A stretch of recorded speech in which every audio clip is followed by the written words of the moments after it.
Ini adalah alat dan bahan yang kita perlukan. Rujuk buku teks muka surat 63. Sediakan 11 helai kertas warna. Saya akan buat buku poket haiwan.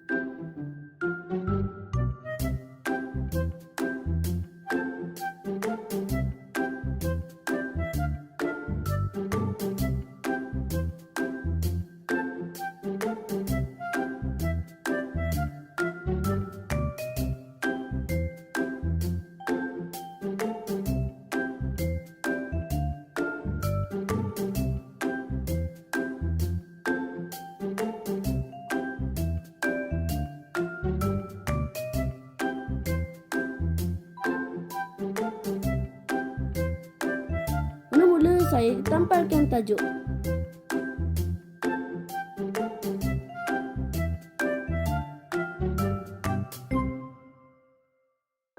Kemudian tampal ciri-ciri atau tingkah laku khas yang sepadan pada setiap helaian halaman buku poket.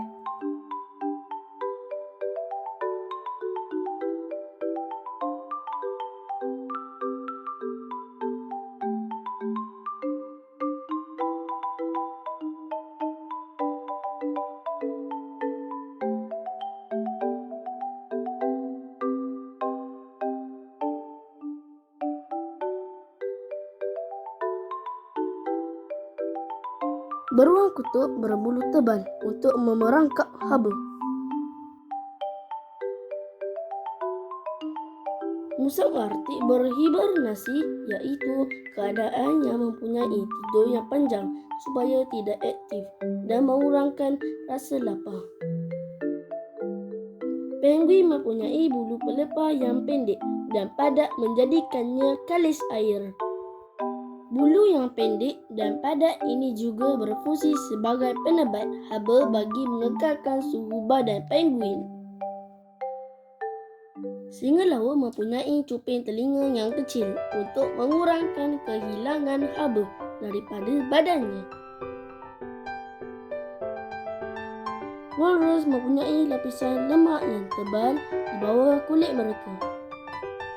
Lapisan lemak yang tebal ini menghalang kehilangan haba daripada badan mereka.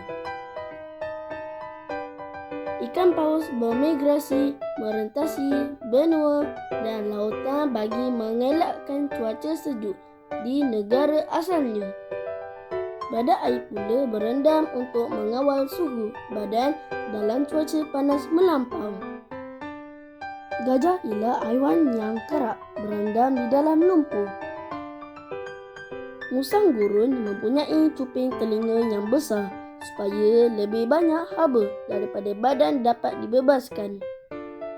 Unta mempunyai bonggol di belakang badannya bagi menyimpan makanan dan air. Kemudian, kemaskan buku poket.